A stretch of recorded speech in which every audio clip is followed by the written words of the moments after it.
difficulty with Capitec cards. So if you're a Capitec bank user, you had some difficulties. If you're at a Microsoft computer, chances are you had some difficulties. It doesn't seem like our airlines were impacted. Quite a few in the US were, the likes of Delta, United were impacted yesterday. But how did the massive global outage yesterday impact you? We will figure out just what happened. We'll get a little bit technical. We'll speak to the editor at large at My Broadband, Jan van Meulen. He's a good friend of the show. He knows all about all things tech. He will join us for the future of. And then we're going to ask the question, because now they're very serious questions about, so if this could happen yesterday, is this a thing we should expect is possible in the future? Have we learned? Is there anything we could have done differently or can do differently in the future to prevent this? We'll ask that in the future of as well. And of course, love to hear from you on 011-883-0702, your SMSs on 31702, and your WhatsApp messages on 0727021702. Legai? It's okay, ma? Okay. Can go fit it. Okay. Go. SLN Street. Kijk maar of fiets gaan ko SLN Street ke tsala. Mauza ngapo ze kanjani? Ko Mayfield Square. Angazi. Samskivele ko te. Yeah. Okay. Okay.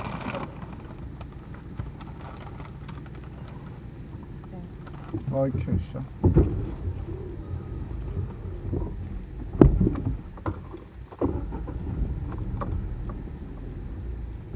Coming up after the show, we'll find out from him what's coming up on the show between 10 and 2 o'clock. Earlier on, you mentioned that you have 8 days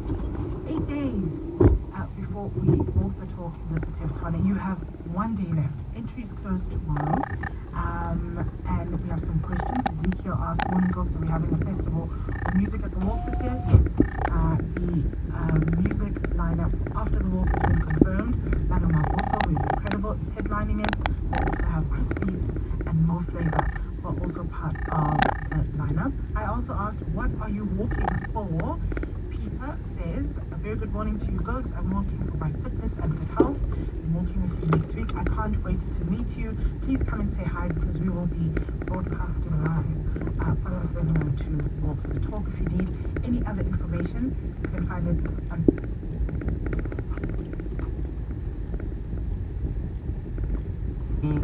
Walk the Talk on next Sunday. Last year they were lots of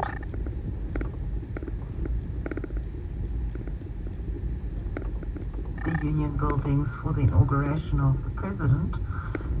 Yes, it's going to be wonderful to just join fellow similar to people and walk and interact and enjoy the freedom of the Jacaranda city. Thank you very much for that message. Also looking forward to seeing you. If you already have your ticket, I also want to know what you are looking forward to next week, what you are walking for at this year's 702 Walk the Talk. Breakfast with Bongani Bengwa. Your morning fix of current events, Developing stories. and a whole lot more. We share information.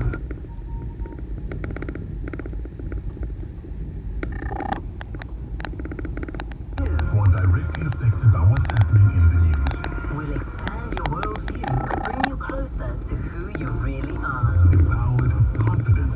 Ready for those conversations around the water cooler. Breakfast with Bongani Bengwa. 6 to 9 a.m. Only on 702. Let's walk the talk. Connect with Bill RS.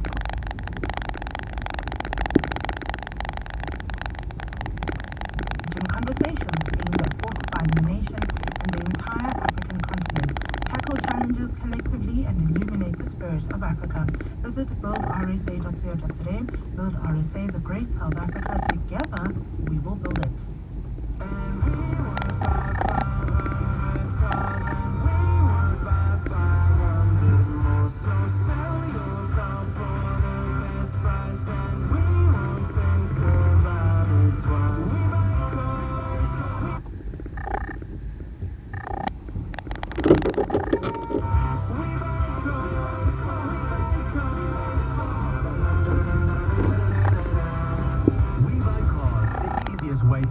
your car by far. My family's struggling with snotty noses and phlegmy coughs. Oh no! Have you tried ACC? ACC 600 is a convenient one-a-day effervescent tablet from 14 years of age. Or now also in a no water needed, fruity flavored sherbet-like granules that dissolve in your mouth. Ideal for the on-the-go adult. Ask for ACC 600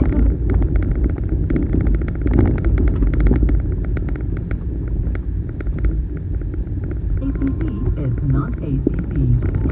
The 702 Walk the Talk, hosted by Freedom Park Heritage Site in the city of Tshwane. Sunday, 28 July. It's more than a walk, it's a celebration of us. Enter now on PrimeMediaPlus.com. Have your weekend breakfast. With Kususungu. Let's walk the talk.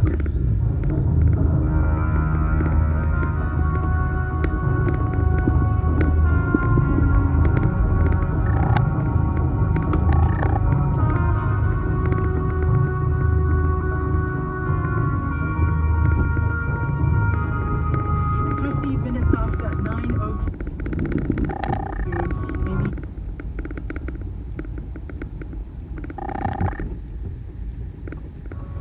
future, because yesterday was a glimpse at, I guess, what kind of future we are living in.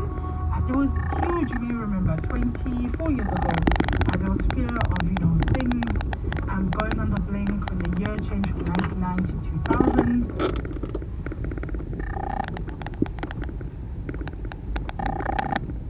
Y2K was going to be, because of course there was a massive outage. It happened at a US cybersecurity firm because of a software update, it seemed, by CrowdStrike. It then impacted Microsoft Windows systems. That then had a cascading effect on planes, banking systems, work systems. It was hospitals were all impacted by this global outage, and you were probably impacted, and I want to know how you were impacted by yesterday's outage. Send us a voice note on 0727021702. Send us an SMS on 31702, or give us a call on 011-883-0702.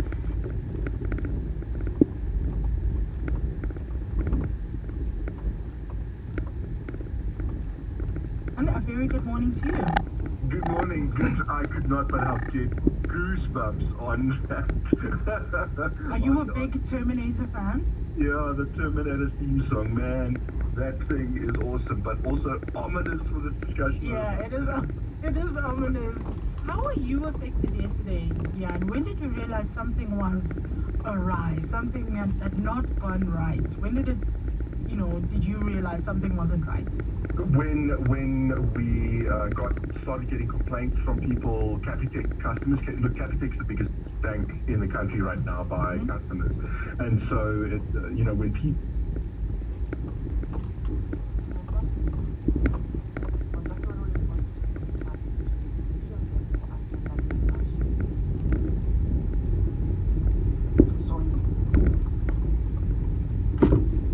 There was a time where Basilane was, I think she was the face of L'Oreal, and she was doing that. There's that advert set up about hyaluron something, the chemical that they claim is on that L'Oreal product that make their skin look black. There was something about it that the Holy Spirit just highlighted. The very unpleasant part of God, that God sometimes will show you the things that He does know when He's not ready to talk about, and you know that one day the Lord will talk about this. You will just note it and then like it. That's what I did. I knew there was something about that skin and that in hair, that hyaluron and advert L'Oreal. ANC is the epicenter of human sacrifice. They sacrifice raw material. They supply raw material. Human beings. They're always saying that the reason why in this country we don't talk about human sacrifice as rife as it is. We don't talk about human sacrifice and the human trafficking as raw as it is. It's because ANC is the one that supplies the food chain of the world.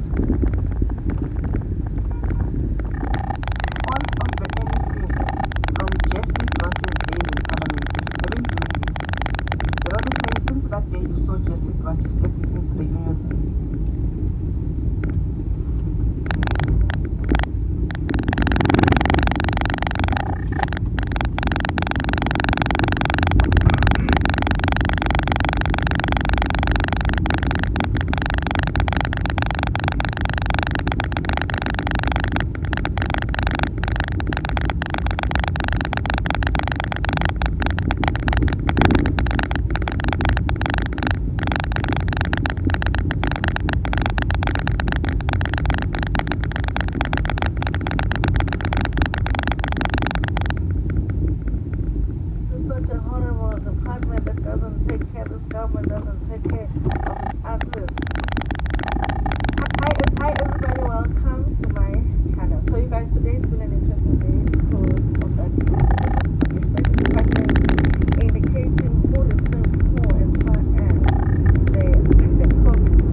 Numbers, and we are sitting here like, didn't you guys tell us this department is not supporting you? What is this? What are these zeros that we are seeing here? Wasn't everybody just trying to tell us that this is just such a horrible department that doesn't take care, this government doesn't take care of its artists? No, it does. It chooses certain artists to take care of, okay? But the one that is shocking for me, so means is X, okay? There's this article on Zimoja that's talking about how Mohale is one of the people that receive the highest amount from the fund. What does she do? Marry the celebrities. What does he do in the entertainment space? Dating the celebrities. So it says here, so Mrs. X among those who received the highest amount from COVID relief fund. COVID relief fund. Back in 2020, did we even know who Mohale was? The South African sports, arts and culture and entertainment industry has been on the head since the start of Minister Daveyton Mackenzie's day at work. He has promised to donate his first salary to the art gallery in Kagiso while also setting up the Jocelyn Smith Foundation, but has attracted more views is the list of the creative who benefited from the COVID-19 relief fund. It gets juicy. The department shared the list after the government was accused of not supporting the artists. Okay? It's like a father, Mama Ati. Yeah, you learn a cookie himself. I feel Baba the statement. So every man is confused with that. I go 200, I go 200. As Parliament will be looking as if they pay a big amount, I think it's 250. Mackenzie said that there were very good people on that list who, meanwhile, said he revealed the list for the sake of the total transparency. I supported you guys. I supported. Because if you're not doing anything shady, you shouldn't mind that the list is being published. Okay? He said that this is because his department has been accused of not funding projects. About 3,962 creatives received a share of 72 million grants.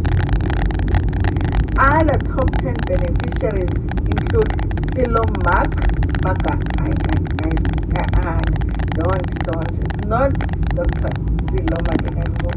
Don't. It's Silo Mark. What guy? That Silo received 150,000. It's Aluwani Group, Metononda received 75K, podcaster Mark G.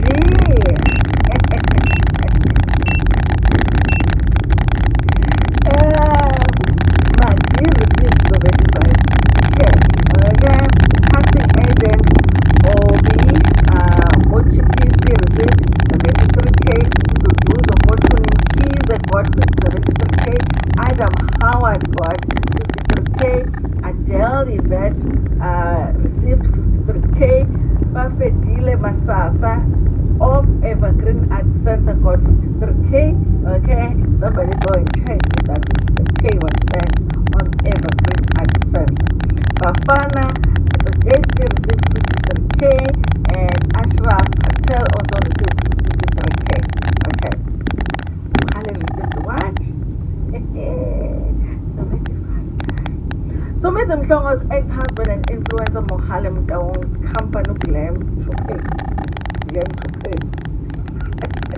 What the hell is that? Okay. Received 75,000 rand. The company designed dresses and suits for matric dance students. Exactly how many students do the dresses for? A close friend reveals that Glam only had 2 employers. Okay. At the time, it had Mohale and his assistant at the time, who was probably his cousin or something. Okay? And the assistant was not even full time. He had no right to claim that amount. The friend said he received more than NGOs, which were more than a handful of employees. His company was also not servicing that many clients. Because if I don't know it, then it must not be that big, okay? They had no warehouse, no office, nothing. Exactly how were they affected by COVID? In fact, why did they get the money? Because in 2020 and even 2021, most schools didn't even have dances and matric dance because of COVID. Because we were under lockdown. I know for sure in 2020, no school had matric dance. So what do they need the money for? His company was also not servicing that many clients, so they have missed out. They had no warehouse, no office, and no staff members. The source said that he is unsure of how the claim was processed. I'm not accusing him of anything, okay? But I am. I just know there were only 2 people working at Glam to pay. Guys, I don't know if you know it pronounced it that way. Zimoja called and texted Mohale, and he ignored the messages and had not responded at the time of publishing. And I guess he's waiting for Showmax to do a special or something, and they would ask him the question, because that's what he did with the divorce. Okay? Other artists cried out saying that they had not received the money from the relief fund. Mercy Pankela said she is still waiting for her money. Even today, I have not seen it with my eyes. The whole entire legend, she said, Zahara's sister, Bandezwa Kutukana, told Zimoja that her sister did not receive anything. She didn't get a cent from the relief fund. We are still waiting. She told us that she applied and did not get anything. And questions, I don't know if I'm being shady, but with Mercy Pankela, we haven't seen Mercy Pankela much. So was she affected by COVID, or she has, when COVID came, she already was not working? Because the point of COVID was that if you were affected, your business was affected by COVID. For example, you had people that your salaries to pay around that time, but you were not getting business, so you couldn't run your business as normal, so you can pay the people. The COVID fund was supposed to relieve you a little bit, so you can pay some people in, up until lockdown was over. So if we were already not free, did you really, were you supposed to be qualified? Yazi ukuthi sometimes ama-celebrate unokubabu ukuthi hela lapho umuntu had that one song walirelease akuqala uyayibuza ukuthi lo muntu lona is still living on that one song, or umuntu was on generations long time ago wenza amasina ayi-2 but living a very good life, and you were asking yourself, Lona Vele is still living on that money for the 2 scenes she did on Generations. And yeah, I know what to do somewhere in Iowa open. Allegedly was counted, the kids were counted allegedly. And the name of the kids of either shooting the show at the match was scandalous. They just had to throw it on our faces. Our celebrities. Listen, you guys. To be honest with you, from being serious. There are people that are being mentioned here, like Mohale, where you just don't understand how they got the money. At the same time, I feel like the department should have done the work to get money. Okay, so how were they making a decision to give somebody money and not give the other person money? You know what I mean? They should have had processes where they check, we are going to give people that qualify and these are the requirements, you know? And maybe the minister, since he believes in transparency, he can be transparent about that moving forward. If there is a fund, you know, for a particular purpose, whatever it is, hopefully we never have something like COVID again because that was horrible. But if they have a fund, they are clear in terms of the requirements. Because in order for you to access these funds, these are the requirements so that we all know. And when we talk about why did this person get the money, we question it based on us knowing that they did not meet the requirements, you know. So I think that moving forward, if he did that, then it will help us. Because as far as we're concerned now, we might be questioning how Mohale got the money, but maybe he did qualify because we don't know what the requirements are. But it's shaded that he did. And by the way, you guys, Mohale unako nje ukuvela nje. Ngiyakhumbula ukuthi wavela nalaphayana Dr. Makhotimane wafaka.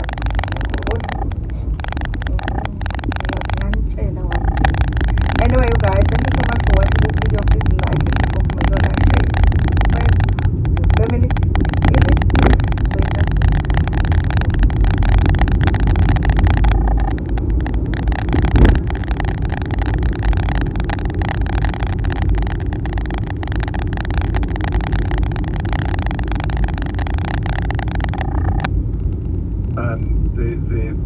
Windows or Microsoft, I should say, and other vendors used to have very good systems in place specifically for enterprise customers to test stuff like this before sending it out to their users.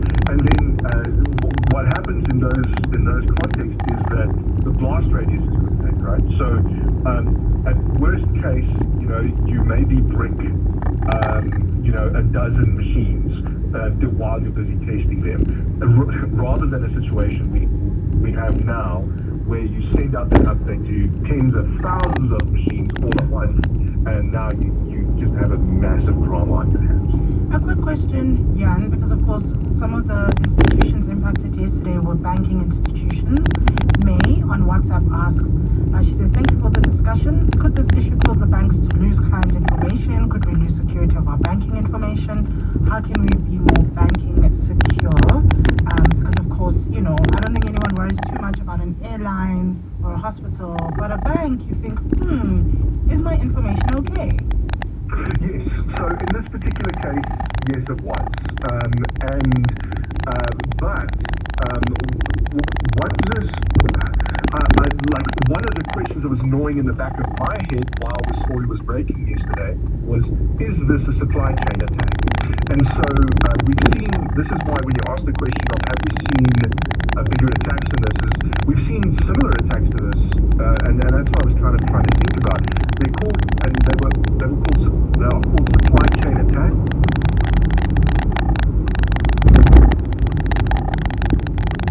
You attack someone further up the chain. So we usually see this in an industrial context, and we saw, you know, where this is usually like a nation-state thing, where, you know, a government is trying to infiltrate some kind of industrial customer, and so what they end up doing is they go after the supplier of the industrial system. And then what they do is they put a faulty or a malicious update into that update server that then gets pushed down to these customers and then gives them some kind of backdoor access or whatever, so they can essentially hack into these systems. And so the whole thing with CrowdStrike smelled a whole lot like a supply chain attack, where somebody might try to put a compromised update into an upstream vendor's update system, in this case CrowdStrike, that then gets sent out to everybody else so that you could get a backdoor into all of the systems that's supposed to be protected by this.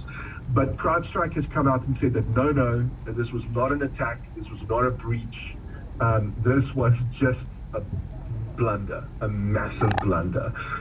So at least we have some security in that, that this wasn't some kind of cyber attack, that the banks, no control was lost over data. Yeah. What happened here was the machines crashed. And so from the best we can tell, the worst damage is done. But that's a very good question, because if this outage caused other firewalls and protective systems to go down, that then exposed a whole bunch of information to the internet, there's some real concern there. And so it's important for the